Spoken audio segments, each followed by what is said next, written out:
시청자 여러분 안녕하셨습니까? 장군의 소리 김형철입니다. 오늘 장군의 소리에서는 미국 대선의 개표 현황을 살펴보도록 하겠습니다. 현재까지 알려진 미 대선 개표 현황은 공식 웹사이트에서 바이든 후보가 279명의 선거인단을 확보했고 트럼프 대통령은 229명의 선거인단을 확보한 것으로 나와 있습니다. 그렇다면 270명의 대의원을 확보한 바이든 후보가 차기 대통령이 되어야 함에도 불구하고 아직까지 미국에서는 공식적으로 바이든 후보를 차기 대통령으로 선언하지 않고 있습니다. 왜 이런 현상이 발생했는지 지금부터 여러분과 함께 살펴보도록 하겠습니다. 우선 미 대선 개표에 대한 미국 주류 언론의 보도 내용을 살펴보도록 하겠습니다. CNN은 미 법무부 장관이 연방 검사들에게 부정선거에 대한 조사를 지시했고 그 후에 법무부 내에서 해당 업무를 총괄 지휘하는 범죄선거국장이 사의를 표명했다는 기사를 올렸고요. 뉴욕타임즈는 공화당 원내대표인 맥코넬 의원이 트럼프 대통령의 대선 결과 불복을 지지하면서 바이든 후보의 당선을 인정하지 않는다는 기사를 올렸고요. 가장 트럼프 대통령에게 우호적이던 팍스뉴스가 완전히 돌아섰습니다. 바이든의 승리를 기정사실화하면서 바이든의 대통령으로서의 정책을 소개하고 있는데요. 파리 기후협약에 재가입하고 WHO 국제보건기구죠. 여기에 자금을 지원하겠다는 등의 바이든 후보의 정책을 소개하면서 바이든 후보는 지금까지 트럼프 대통령이 만들어 놓은 많은 정책들을 번복할 것이라는 것을 소개하고 있습니다. 그렇지만 현재 개표가 진행되다가 멈춘 상태에서 노스캐롤라이나가 트럼프 대통령 쪽으로 승리를 선언했고 앞으로 이런 현상이 미시간 그리고 펜실바니아 등에서 이어질 것으로 전망하는 기사들이 있습니다. 한국 주류 언론을 살펴보면요. 연합뉴스에서 팩트체크로 해서 미 대선 승리 바이든에 대해서 아직 공식 당선인이 아니다 하는 것을 팩트체크를 했는데요. 그 내용을 한번 살펴봐 드리겠습니다. 이 기사에서도 미국 법에 비춰서 아직 법률상 당선인 신분을 인정받지 못하는 것은 사실이라고 했습니다. 그렇지만 바이든 후보가 270명의 선거인단을 확보함으로써 모든 언론은 바이든 후보를 당선인이라고 부르고 있다. 이렇게 소개하면서 다만 미국 대통령직 인수법에 따르면 1차적으로 대선 승자를 판단할 권한을 보유한 사람은 연방조달청의 청장이라고 소개를 하고 있습니다.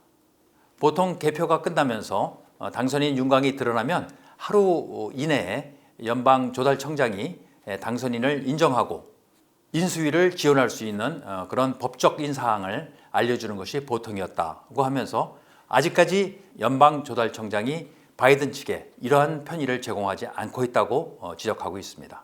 따라서 연합뉴스는 마치 에밀리 머피 연방조달청장이 트럼프 대통령이 임명한 사람이기 때문에 정치적으로 편향이 돼서 바이든의 승리를 인정하지 않고 있다. 이런 식으로 기사를 쓰고 있는 것입니다.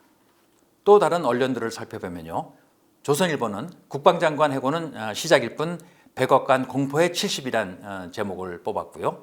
동아일보는 우편 투표 집계 사기 트럼프 주장에 공화당 개표 감독관도 개탄한다. 이런 기사를 또 실었습니다. 중앙일보는 국방장관 에스퍼를 자르고 앉힌 밀러가 첫 출근길에 휘청했다는, 말하자면 바이든 후보의 당선을 기정사실화하면서 트럼프를 매우 나쁜 사람으로 지금 몰아가고 있다는 사실입니다. 특히 심한 것은 유튜브 방송입니다. 제가 몇 가지 제목만 말씀드리면요. 황장수 TV에서는 트럼프 법적 투쟁 소용없다. 버텨봤자 개인 비리 딜 안 된다. 이런 제목으로 유튜브를 올렸고요. 또 트럼프 재선되었다면 한국은 순식간에 연방제 완성. 마치 트럼프 대통령이 악에 화시는 것처럼 이렇게 포장을 하고 있네요. 또 한국 베트남화 막은 바이든 당선. 안보의 천우신조다. 트럼프는 악이고 바이든은 정말로 대한민국을 구할 선인 것처럼 포장을 하고 있네요. 또 있습니다. 조갑제 TV에서는 국방장관을 트윗으로 자른 트럼프, 이런 무례가 그를 낙선시켰다는 영상도 있고요. 미국 교민들의 걱정하면서 맹목적 트럼프 추종대 때문에 한국 우파가 세계적인 웃음거리가 될라, 이런 제목의 유튜브도 있고요. 바이든 당선에 세계가 안도 환호, 이런 유튜브를 띄우면서 이렇게 세계 주류 언론, 국내 언론 및 유튜브에서는 트럼프의 낙선을 확정짓고 바이든의 당선을 기정사실화하고 있습니다. 더 나아가서 트럼프는 나쁘고 바이든은 좋다는 양분된 구도를 계속적으로 쏟아내고 있습니다. 그렇지만 미 대선에 대한 팩트는 바로 이것입니다. 개표 현황에 있어서 바이든이 앞서고 있고 당선권으로 여겨질 수 있는 선거인단 270명을 확보한 것은 사실입니다. 그렇지만 그럼에도 불구하고 바이든은 아직까지 신문상으로 당선인이 되지 못하고 있습니다. 지금부터 왜 그런 기이한 현상이 발생했는지 한번 알아보는 시간을 갖도록 하겠습니다. 이런 현상이 발생하게 된 것은요, 우선 트럼프 대통령이 개표 중단을 요청했다는 것입니다. 그리고 실제로도 부정선거로 의심할 만한 사례가 너무 많이 지금 발견되고 있습니다. 미 법무부 장관 윌리엄 바는 연방 검사들에게 선거에 있어서 부정행위가 있었는지 조사할 것을 지시했습니다. 이에 대해서 법무부 범죄수사본부의 선거범죄국 국장 리처드 필거는 동료들에게 이메일을 보냈습니다. 그 이메일에서 그는 뭐라고 주장했냐면 자신이 법무부의 다른 자리로 옮기게 됐다고 하면서 28년 연방검사 경력을 소유하고 있고 2010년부터 이 선거범죄국 국장 자리를 맡아온 자신을 지금 시기에 다른 자리로 옮기는 것은 올바른 지시가 아니다, 이렇게 얘기를 했습니다. 따라서 미 법무부 장관과 선거범죄국장 사이에 논쟁이 심화되고 있는데요. 두 사람의 입장을 소개를 해드리겠습니다.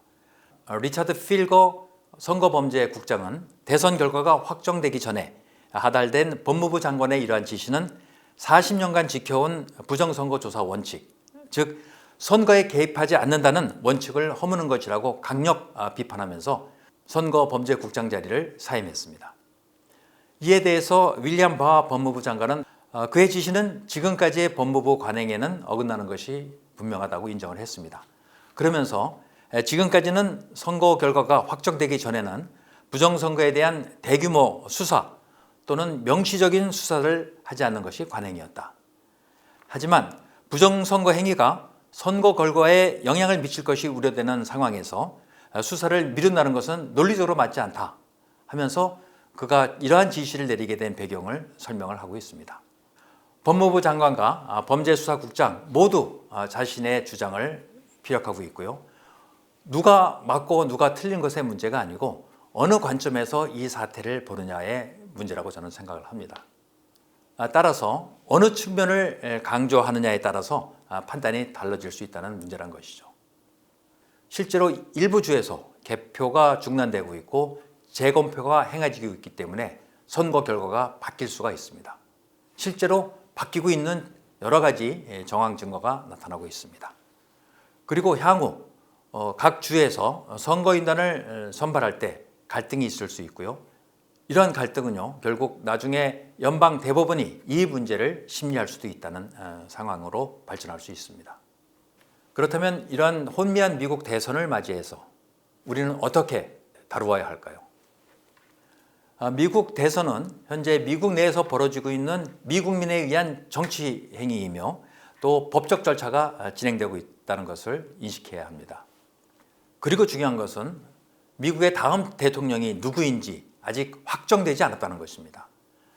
많은 언론과 우리나라의 언론 그리고 유튜브에서는 마치 바이든 후보가 다음 미국 대통령인 것처럼 기정사실화하고 있지만 여론이나 언론이 대통령을 결정하는 것은 아니죠.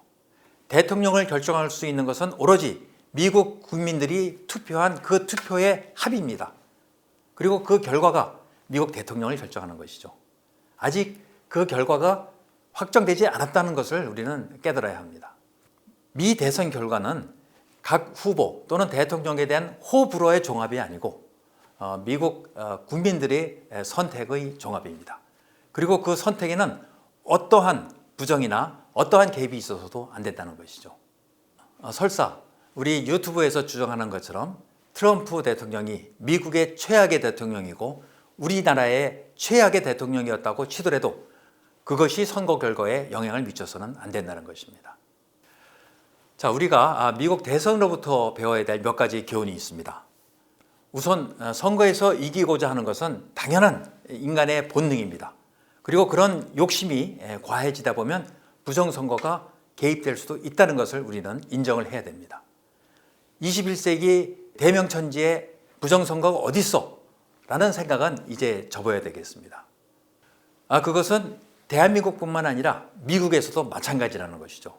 그리고 부정선거가 있었다면 그것은 법적인 절차에 따라서 가리면 될 것이지 어느 한 특정 개인이나 특정 정파에서 또는 언론에서 목소리를 높이고 주장을 높인다고 결과가 바뀌는 것은 아닙니다. 그리고 투표 또는 개표에 이상이 있다고 생각되는, 그리고 많은 증거를 가지고 있는 후보자들은 이의를 제기하는 것이 당연한 권리입니다. 그 이의를 제기하지 못하게 하는 것이 굉장히 이상한 것이죠. 따라서 부정선거의 유무는 법적인 절차에 따라서 결정될 것이니까 미국 대선을 예의주시는 하되 속단을 하지 말자, 예단을 하지 말자는 것이 저의 생각입니다. 시청자 여러분, 미국은 승복의 문화라고 하죠. 그렇지만 그 승복은 정당한 플레이의 결과에 대한 승복입니다. 만일에 그 플레이 자체가 왜곡이 됐거나 조작이 됐다면 결단코 승복할 수 없는 것이 바로 미국인들의 문화죠. 여러분, 옛날에 영화를 많이 보셨을 겁니다. 서부 개척시대 자기의 권리를 주장하고, 그리고 그것이 만일에 반영이 안 된다면 1대1로 결투를 하죠. 권총으로 결투를 해서 그것을 입증을 합니다. 자기 목숨을 걸고 자기 권리를 지켰죠. 그런 측면에서 1861년부터 1865년까지 벌어진 남북전쟁은 노예제도라는 것을 놓고 남과 북의 전쟁이었죠. 그들은 자신의 권리, 자신의 주장을 함에 있어서 결코 망설이지 않습니다. 그리고 그것이 해결이 안 되면 결국 무력으로 합니다. 1대1 권총 대결을 벌였고요. 남북전쟁을 통해서 자신들의 권리와 주장을 실현했습니다. 그것이 미국의 문화입니다. 지금 트럼프 대통령은 선거에서 졌다고 한풀이를 하는 것이 아니고 자신의 정당한 권리를 찾겠다는 전투, 결투를 하고 있는 것입니다. 이것이 바로 미국 주류에 깔려있는 미국의 의식이고 문화라는 것입니다. 트럼프 대통령을 포함해서 그들의 가족, 핵심 참모, 공화당 지휘층, 그리고 그들을 지지하는 많은 시민들이 아직 트럼프 대통령을 응원하고 있습니다. 그리고 아직 미국 대선 결과는 확정되지 않았습니다. 자, 이처럼 자신의 권리를 주장하고 자신의 정당성을 끝까지 확인하려고 하는 것이 미국의 문화죠. 미국의 정신입니다. 이런 것을 우리도 배워야 하지 않을까 저는 생각하고 있습니다. 미 대선 관련해서 언론의 왜곡이 심합니다. 유튜브 왜곡은 더 심합니다. 편향되지 않고 정확한 팩트를 전해주는 그런 미디어를 찾아서 시청하시는 것 역시 시청자 여러분의 권리입니다. 장군의 소리는 앞으로도 더 정확한 팩트와 더 중요한 안보 이슈를 시청자 여러분께 전해드리겠다는 말씀을 드리면서 오늘 장군의 소리 여기서 마치도록 하겠습니다. 감사합니다.